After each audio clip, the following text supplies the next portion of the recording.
The red sky came, the bottle tree fell, Fatima turned, and by the end of the finale, Fromville no longer felt like a town trying to survive the curse. It felt like the curse had finally started winning. Hey, what's up everyone? Come back to Breakdown Epic. Just to let you know, this video will contain spoilers. Now, From Season 4, Episode 10 had everything you would want from a finale on paper. The red sky, monsters out in chaos, the bottle tree destroyed, major deaths, the caves, the bones, Fatima's transformation, and even a direct moment between the boy in white and the man in yellow. This was a huge episode. But at the same time, I also think it is one of those finales that leaves you with mixed feelings, because the first half was absolutely incredible, and then the back half became a lot messier structurally. Still, there is a lot to unpack here, and the ending sets up Season 5 in a massive way. Let's start with the bottle tree, because this is the event that really breaks the world open. Jade was right. The tree was directly above the cave, and once Boyd and the others finally pulled it out, the light entered the cave, and for a brief moment, it felt like they had actually found the opening they needed. But this is From, so of course, the thing that looks like an answer also becomes the beginning of the disaster. The second that tree comes down, the town starts reacting violently. Darkness falls in the middle of the day. The cave protection disappears. The storm begins. The ground shakes and the sky turns red, like the town itself has been wounded. That detail really matters because it proves the boy in white was telling the truth all along. The bottle tree was not just a strange landmark or magical shortcut. It was important in a structural, ritualistic way. The town is built on rituals, and removing one of its oldest anchors does not open freedom, it destabilizes the whole system. And in my opinion, that is one of the smartest things the finale does, because it takes a plan that felt hopeful and turns it into catastrophe, without making it feel cheap. It hurts because it makes sense.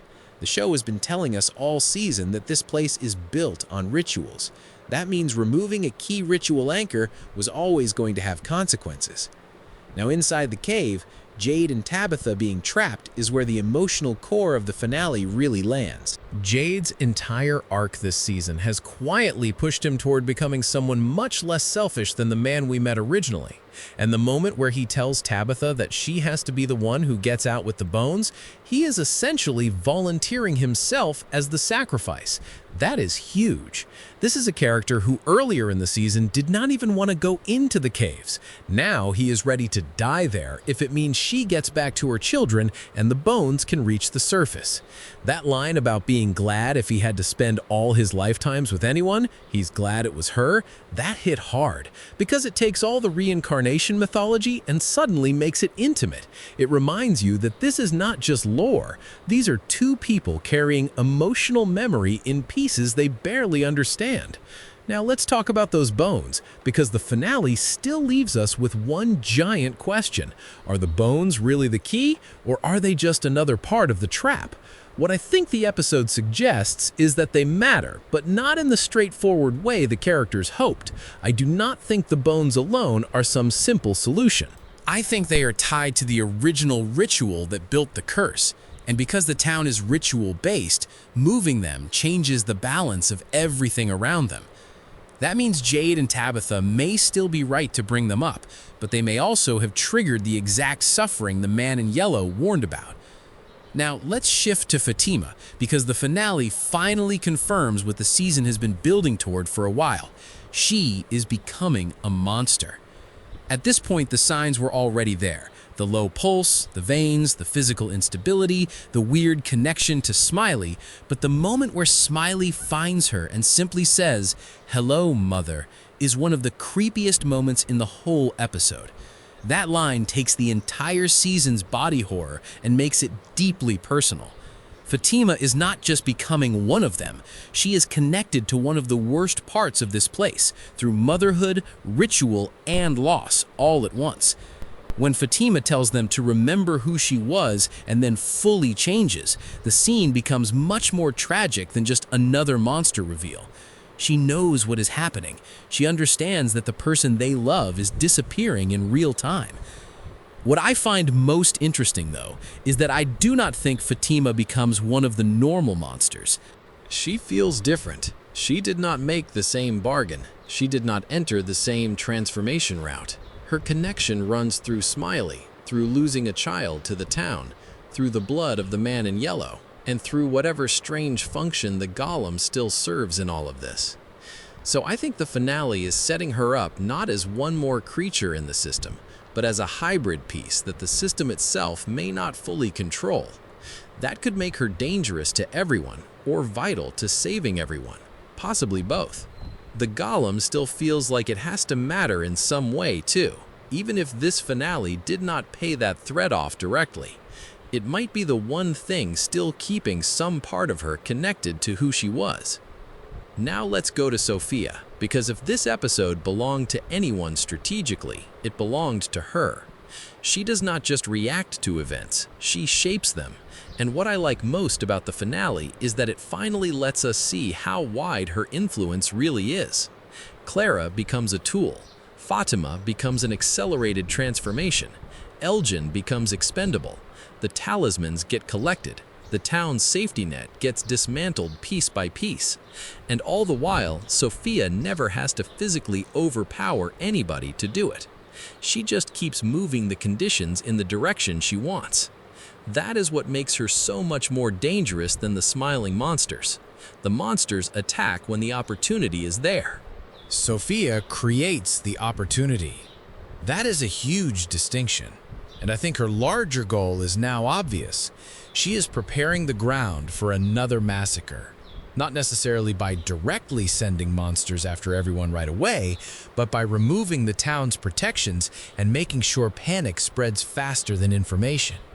If people cannot trust the walls, the talismans, the day, or each other, then the cycle enters exactly the kind of chaos it needs to repeat itself. That is why I actually do not think her cover should be blown yet. It is much more useful for the show if she keeps operating inside the town under a trusted face.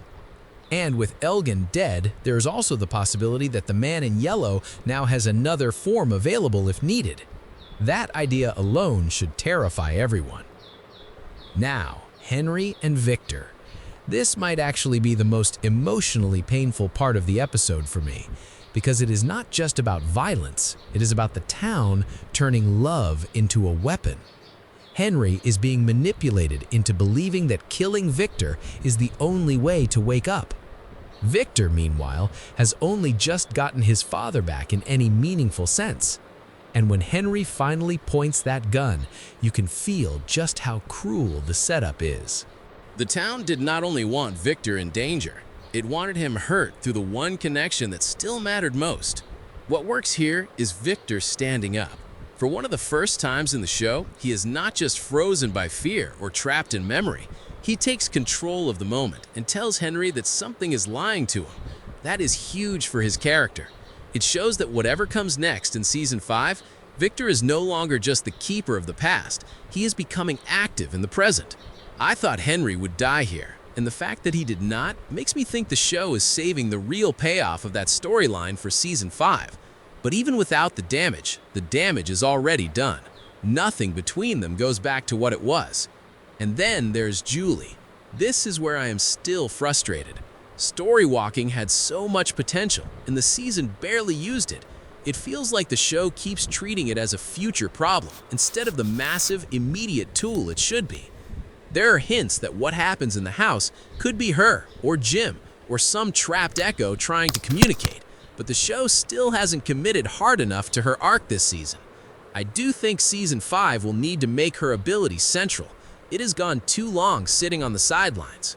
Especially now that Ethan is terrified of becoming the next Victor, Julie should have a much stronger motivation to use that power again.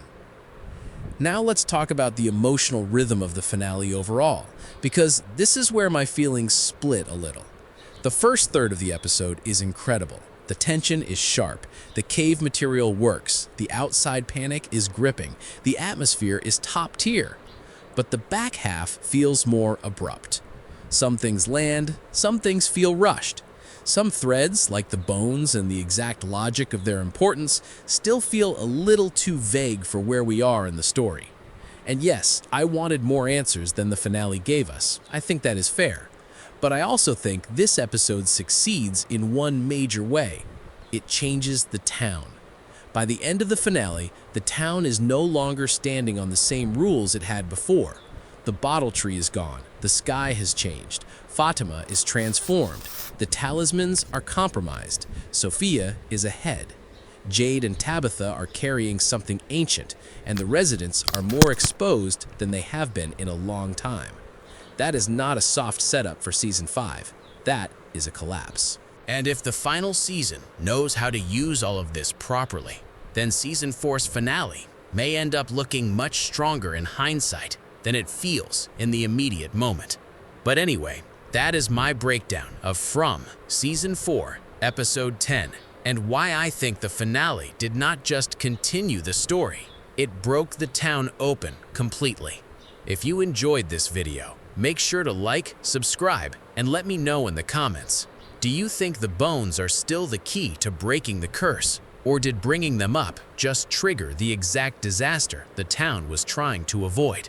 I will catch you in the next one.